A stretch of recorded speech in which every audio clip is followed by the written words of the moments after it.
मुझे तो ये ताज्जुब होता है कि जो कांग्रेस पार्टी एक ईडी की जांच में सहयोग नहीं कर रही है, ईडी को ढंग से झेल नहीं पा रही है, उसने अंग्रेजों से क्या लड़ाई लड़ी होगी। ये अभी जो है 50 से घट के 40 हुए, 40 से घट के शायद अगले चुनाव तक 4 हो जाएं। इनकी पार्टी में लोग गमलों में गोभी उगा के, गमलों में बैंगन उगा के करोड़ों रुपए की आय अर्जित करते हैं और उसके बाद जो है उसमें टैक्स रिबेट लेते हैं, बोलते हैं कि इनकम फ्रॉम एग्रीकल्चर। जो कांग्रेस अपने राज्य में देश में सबसे महंगा पेट्रोल और डीजल बेच रही है, वो किस मुंह से महंगाई के ऊपर बात कर रही है? ये सिर्फ और सिर्फ अब माँ बेटे और पूरे परिवार को जेल में जाने का कवर अप है। जब भ्रष्टाचार के मुद्दे उठने लगे तो उन्होंने कहा ओहो कुछ करना चाहिए। इन्होंने 60,000 करोड़ का किसानों का जो है कर्जा माफ करने की एक स्कीम लगा दी, जिसमें इनके बड़े बड़े लैंडलॉर्ड के कर्जे माफ हो गए, किसान तक वो कभी लाभ ही नहीं पहुंचा। ये प्रधानमंत्री को हिटलर से नहीं कंपेयर कर रहे, इन्होंने इस देश की जनता का अपमान किया है, देश की जनता को हिटलर बोला। ये गांधी परिवार सोचता है कि इस देश की जनता जो है महामूर्ख है। राहुल गांधी को मुझे लगता है आईआईटीज और आईआईएम्स के अंदर जाकर स्टार्टअप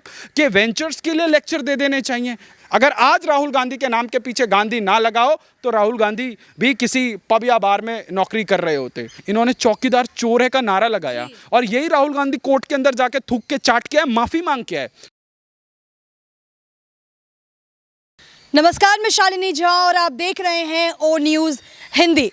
जिस तरीके से राजनीति गलियारों में राहुल गांधी और मोदी सरकार के बीच एक बहस छिड़ गई है, जिस तरीके से ईडी की जांच के बाद अब राहुल गांधी और उनकी पूरी जो सेना है या उनके कार्यकर्ता हैं अब सड़कों पर नजर आ रहे हैं। आज उन्होंने प्रेस वार्ता की है महंगाई को लेकर, जिसमें उन्होंने लोकतंत्र की हत्या या तमाम बातें कही हैं। उसके पलटवार में जो सांसद है भाजपा के रविशंकर प्रसाद ने भी बहुत कुछ कहा है। उन्हीं सब मुद्दों को लेकर हमारे साथ इस वक्त बातचीत करने के लिए मौजूद हैं वेद प्रकाश शर्मा, जो एक राजनीतिक विश्लेषक हैं। सवाल की शुरुआत सर यही से करूंगी, जिस तरीके से ईडी की जांच हो रही थी उसके बाद राहुल गांधी जो है वो महंगाई के मुद्दों को लेकर अब सड़कों पर उतर आए हैं, काले कपड़े पहनकर संसद में चले गए हैं। लोकतंत्र की हत्या उन्होंने बताया है और कहा है कि महंगाई जो है मोदी के राज में अब चरम पर है।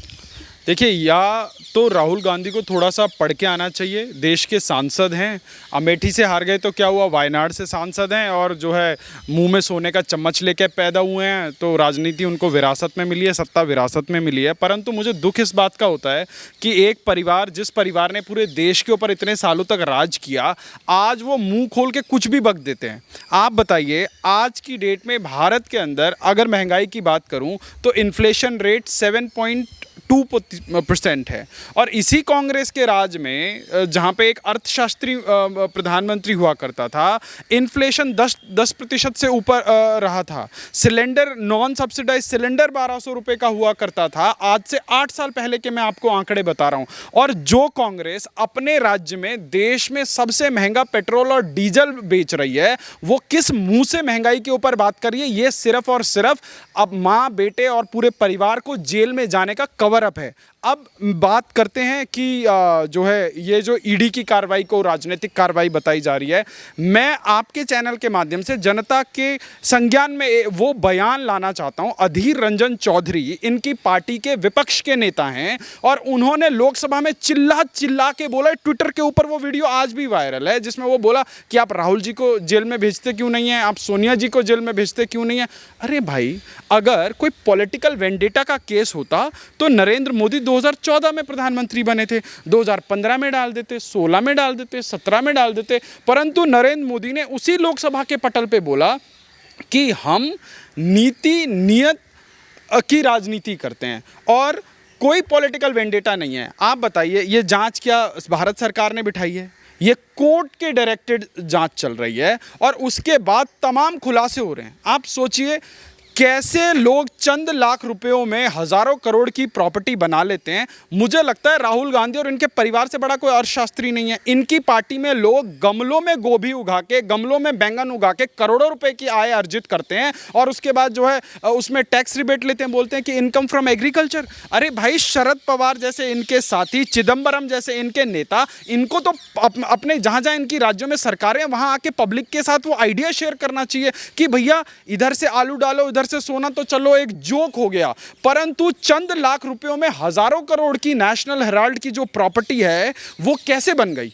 ये इकोनॉमिक फॉर्मूला देश के युवाओं को बताना चाहिए। राहुल गांधी को मुझे लगता है आईआईटीज और आईआईएम्स के अंदर जाकर स्टार्टअप के वेंचर्स के लिए लेक्चर दे देने चाहिए, क्योंकि राहुल गांधी को इंडिया में बोलने को नहीं मिल रहा। आप सोचिए, बोल रहे लोकतंत्र की हत्या हो रही है।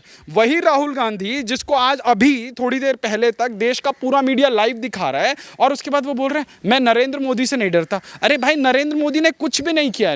ये देश की कोर्ट ने जो है जांच अधिकृत करी है, और वो ही ईडी जो ईडी आपके कार्यकाल में बनाई गई थी, जिस ईडी का आप लोगों ने भरपूर प्रयोग किया, आप बताइए आज तकलीफ क्यों है?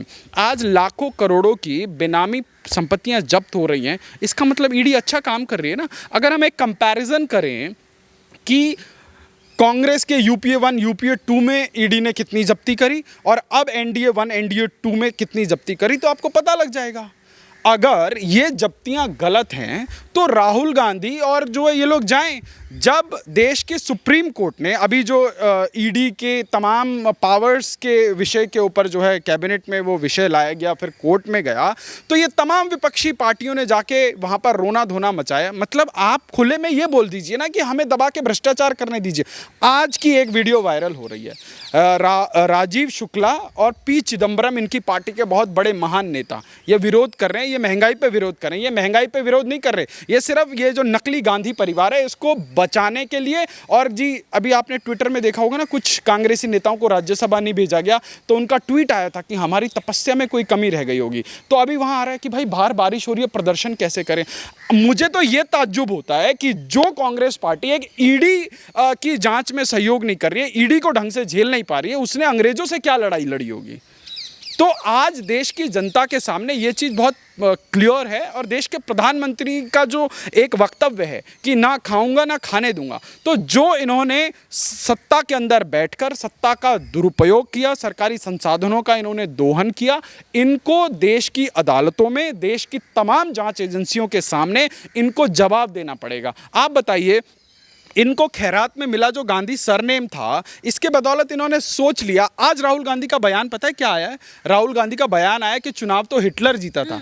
अरे आपको इस देश हिटलर से कंपेयर कर एग्जैक्टली ये प्रधानमंत्री को हिटलर से नहीं कंपेयर कर रहे, इन्होंने इस देश की जनता का अपमान किया है, देश की जनता को हिटलर बोला है। आप बताइए, आपकी भारतीय जनता पार्टी के साथ नीतिगत वैचारिक मतभेद हो सकते हैं, मनभेद हो सकते हैं, पर आप इस देश की जनता, जिन्होंने राहुल गांधी जैसे व्यक्ति को, जिसकी कोई खुद की कोई पर्सनल अचीवमेंट्स नहीं है, अकम्पलिशमेंट नहीं है, जिस पे वो जाके गाए, एक्सेप्ट उसके नाम के पीछे गांधी लगाए। अगर आज राहुल गांधी के नाम के पीछे गांधी ना लगाओ तो राहुल गांधी भी किसी पब या बार में नौकरी कर रहे होते। आज इस नाम के पीछे ये भाई साहब लंदन में जाके बयान देते हैं, और क्या बयान देते हैं? भारत जो है एक केरोसिन के ऊपर खड़ा है, कभी भी आग लग सकती है। ये बयान दिया। इनके साथ कौन कौन थे? राजद के नेता थे। और उसके बाद आग लगनी कहाँ से शुरू हुई? बिहार से आग लगनी शुरू, अग्निवीर के नाम पर। आज 50,000 की जो है अग्निवीर के पोजीशन, वेकेंट पोजीशन के ऊपर लाखों लाख युवा लोग जो है उसमें अप्लाई कर रहे हैं। तो इन्होंने पिछले 8 साल में इस देश के अंदर सिर्फ और सिर्फ जातिगत आंदोलनों के नाम पर, कहीं पे आरक्षण के नाम पर, आप सोचिए जिन लोगों की सरकार 10 साल केंद्र में रही, 15 साल जो है महाराष्ट्र में रही, इनको तब मराठा आरक्षण क्यों याद नहीं आया? जैसे ही सरकार से गए आग लगाने के लिए, वहां मराठा आंदोलन के नाम पे आग लगा दी। राजस्थान में इनकी सरकार है, केंद्र में 10 साल इनकी सरकार रही, इनको तब कोई इनको जो है गुर्जर आरक्षण याद नहीं आया। मुद्दे ये खुद ही लेकर अरे मुद्दे खुद नहीं, इनको देश के अंदर एक तरफ देश का प्रधानमंत्री पूरे विश्व में भारत की जो है 130 करोड़ के बाजार को जो है उसकी ताकत का लोहा मनवा रहे हैं, दूसरी तरफ ये देश के अंदर, अपने ही देश के अंदर आग लगा के ये विश्व में ये मैसेज देना चाह रहे हैं कि भारत में जो है मार्केट स्टेबल नहीं है, India is a fringe country. आप सोचिए इन लोगों ने 60 साल में देश के साथ क्या किया होगा। आज जो लोग देश की सेना के बयान को नहीं मानते, परंतु ग्लोबल टाइम्स इनके फूफा का है, ग्लोबल टाइम्स कुछ भी छाप देगा तो राहुल गांधी और उसके टटपुंजी आके टीवी पे जो है छाती पीटना शुरू कर देते हैं। क्यों? भाई राहुल गांधी ने जो सीसीपी के साथ जो समझौता किया था, क्या उसमें ऐसा कुछ है क्या? देश की जनता जानना चाहती है ना।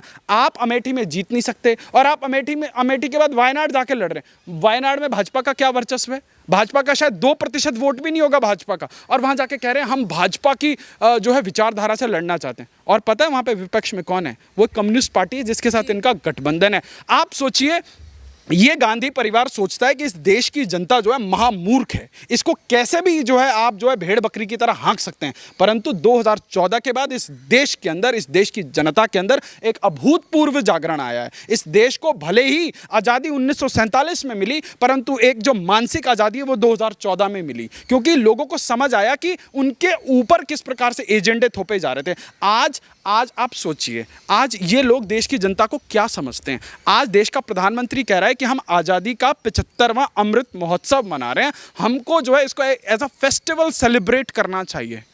विपक्ष के नेता क्या कर रहे हैं? शफीकुर रहमान का बयान आया, उसका तमाम सारे विपक्ष के नेताओं का बयान आया, अधीर रंजन चौधरी का बयान आया। ये क्या तिरंगा, ये भाजपा का व्यक्तिगत झंडा है क्या, या प्रधानमंत्री मोदी का कोई पर्सनल कैंपेन है? देखिए, नेता, नीति और नियत में अगर बात करी जाए तो नरेंद्र मोदी के अंदर ये कुव्वत है कि आप उनके ऊपर एक पत्थर फेंकेंगे तो वो उन्हीं पत्थर को समेटकर एक महल बना देंगे। आज ये लोग जितना नरेंद्र मोदी के ऊपर पर्सनल अटैक करेंगे, नरेंद्र मोदी उसको एक बड़े इवेंट में कन्वर्ट कर देते हैं। आपको याद है ना, इन्होंने चौकीदार चोर है का नारा लगाया और यही राहुल गांधी कोर्ट के अंदर जाके थूक के चाट के माफी मांग के आए, और पूरे देश में ट्विटर के अंदर एक अभियान चल गया कि सबने अपने नाम के आगे जो है चौकीदार लिख दिया। आज मैं आपके चैनल के माध्यम से राहुल गांधी को चैलेंज करता हूं। इस देश के प्रधानमंत्री ने लोगों से कहा कि आप जो है सक्षम हैं तो आप जो है सब्सिडी छोड़ दीजिए। लाखों लाख लोगों ने जो है सब्सिडी छोड़ दी। ठीक, मैं आज आपके चैनल से के माध्यम से अनुरोध करता हूं कि राहुल गांधी कोई एक ऐसा राष्ट्रहित का मुद्दा उठाएं। राहुल गांधी क्या मुद्दा उठा रहे हैं? सर, जिस तरीके से महंगाई का मुद्दा अभी उठाया गया है, विपक्ष सड़कों पर है। अगर बात की जाए केवल कांग्रेस की, तो जो है काले कपड़े पहनकर, पट्टी लगाकर संसद में पहुंचे हैं। उन्होंने साफ कहा है कि इस मुद्दे को उठाया जाएगा। जब भी महंगाई पर बात होती है, जो सत्ता में बैठी सरकार है वो हम पर ईडी का थोप देती है, और जब जब मोदी डरता है पुलिस को आगे करता है। ऐसे नारे, तमाम चीजें बात करी जा रही है। ये राहुल गांधी की पार्टी की पॉलिटिक्स है। राहुल गांधी की पार्टी ने इस देश में जितने साल राज किया, उन्होंने इसी प्रकार की पॉलिटिक्स करी है। इन लोगों ने, किसी ने कुछ बोला, किसी ने कुछ लिखा, किस प्रकार से गूगल में कोई सोनिया गांधी की कुछ फोटोज आई थी तो किस प्रकार से जो है पुलिसिया कार्रवाई हुआ करती थी 2014 से पहले, इस देश के अंदर सबने देखा है। और जो आज राहुल गांधी कह रहे हैं, मैं तो राहुल गांधी से एक अपील करना चाहता हूं। यदि आप सच्चे अर्थों में आप जो है गरीबों के लिए चिंतित हैं, आप महंगाई पे चिंतित हैं, तो भाई साहब आपकी सरकार ना राजस्थान में है, वहाँ एक बहुत बड़े नेता को आपने वहाँ मुख्यमंत्री बना रखा है। वो देश में सबसे ज़्यादा टैक्स जो है पेट्रोल और डीजल के ऊपर वसूलते हैं। आप उनसे बोलिए कि वहाँ जो स्टेट का वैट है वो उस पर कम कर दे। लोगों को जो है महाराष्ट्र के अंदर जो है इन लोगों की गठबंधन की सरकार थी, महाराष्ट्र में सबसे महंगा डीजल और पेट्रोल बिक रहा था। आप सोचिए, दुनिया के अंदर, पूरे विश्व के अंदर जो है डीजल और पेट्रोल के रेट रोज बढ़ रहे हैं, रोज नहीं तो हर दूसरे तीसरे दिन में बढ़ रहे हैं। पर आज भारत ही इकलौता देश है जहाँ पे प्राइस कम हो रहे हैं।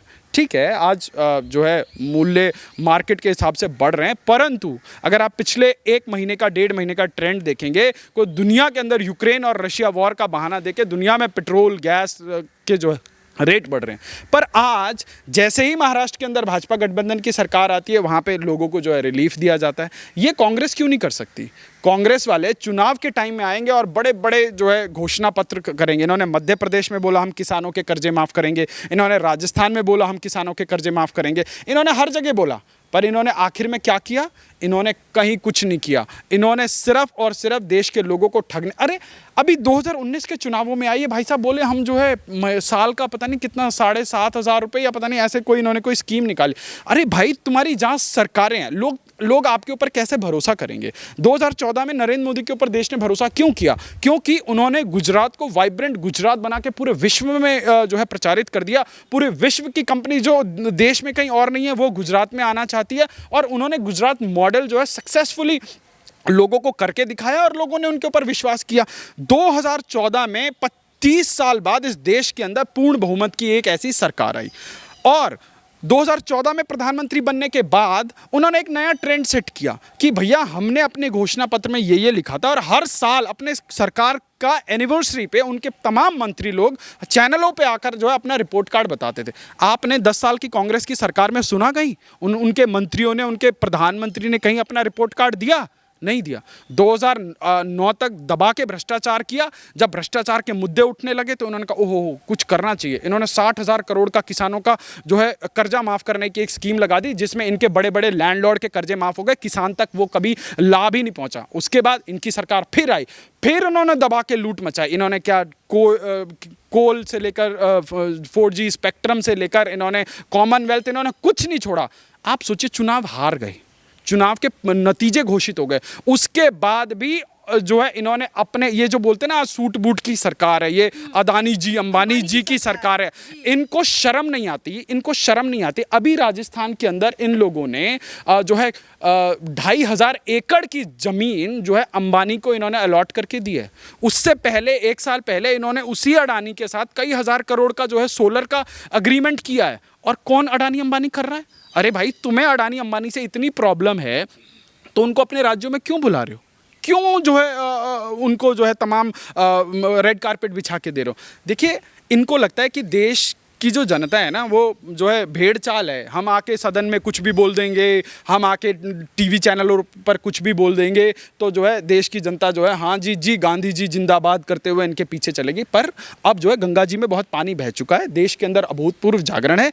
अगर आज मेन स्ट्रीम मीडिया कोई एजेंडा चलाना चाहे तो आप के तौर पर जो ऑल्टरनेट मीडिया इस देश में काम कर रहा है, वो जो है 24 घंटे से भी कम समय में जो है इनका दूध का दूध पानी का पानी कर देता। आज तमाम चुनाव राहुल गांधी के नेतृत्व में कांग्रेस पार्टी हार क्यों रही है? अगर मान चलिए एक बार को राहुल गांधी की बात मान लेते हैं कि भाई देश में महंगाई है, पर आज देश राहुल गांधी से यह सवाल करना चाहता है कि आप 50 साल के युवा नेता हैं, आपने अपने शासित राज्यों में महंगाई से रिलीफ देने के लिए जनता के लिए क्या किया है? राहुल गांधी के पास कोई जवाब ही नहीं है। अगर किसी भाजपा शासित राज्य में किसी एक तथाकथित अल्पसंख्यक को पेचिश लग जाए तो राहुल गांधी की बहन भागी भागी जाएंगी, परंतु अपने शासित राज्यों में तमाम दलितों, तमाम शोषितों बहनों भाइयों के साथ अत्याचार हो, बलात्कार हो तो आंख पे जो है पट्टी बांध के बैठ जाएंगे। वो गांधी जी के 3 बंदर थे ना कि हम कुछ देख नहीं रहे, हम कुछ सुन नहीं रहे, हम कुछ बोल नहीं रहे। तो इनकी राजनीति का पर्दाफाश देश के अंदर हो चुका है। ये अभी जो है 50 से घट के 40 हुए, 40 से घट के शायद अगले चुनाव तक 4 हो जाएं। जब तक एक राजनेता यदि वो सच्चे अर्थों में राजनीति के माध्यम से जनता और समाज की सेवा करना चाहता है, वो जनता के मुद्दों को ईमानदारी से नहीं उठाएगा तो जनता उसका हाल राहुल गांधी और कांग्रेस जैसा ही करेगी। तो सुना आपने क्या कुछ कहा राजनीतिक विश्लेषक वेद प्रकाश शर्मा जी ने, जिस तरीके से इन्होंने तमाम सवालों के जवाब बड़ी बेबाकी से दिए हैं और जो है भारतीय जनता पार्टी का पूरा पक्ष रखा है, साफ कर दिया है जिस तरीके से हालात अभी इस वक्त बने हुए हैं। और राहुल गांधी जो सड़कों पर उतर आए हैं, उनके लिए उन्होंने एक बड़ा ही अच्छा उपाय बताया है कि जिस राज्य में आपकी सरकार है, पहले महंगाई वहाँ से कम कीजिए, उसके बाद जो है केंद्र सरकार पर आप सवाल उठाइएगा। तमाम इन्होंने सवाल जो है राहुल गांधी और पूरे कांग्रेस पार्टी पर खड़ा कर दिया है। अब ये देखना काफी दिलचस्प और अहम हो जाता है जिस तरीके से सड़कों पर विपक्ष उतर गया है, उसको लेकर अब भारतीय जनता पार्टी के जो तमाम नेता बयान दे रहे हैं, उसको लेकर प्रधानमंत्री नरेंद्र मोदी का स्टैंड कब साफ होता है और वो इन सब मुद्दों पर कब बात करते हैं, और ईडी की जांच जो लगातार हो रही है उसमें और कितनी नई बातें सामने निकल कर आती है। आप बने रहिए हमारे साथ और देखते रहिए ओ न्यूज़ हिंदी। धन्यवाद।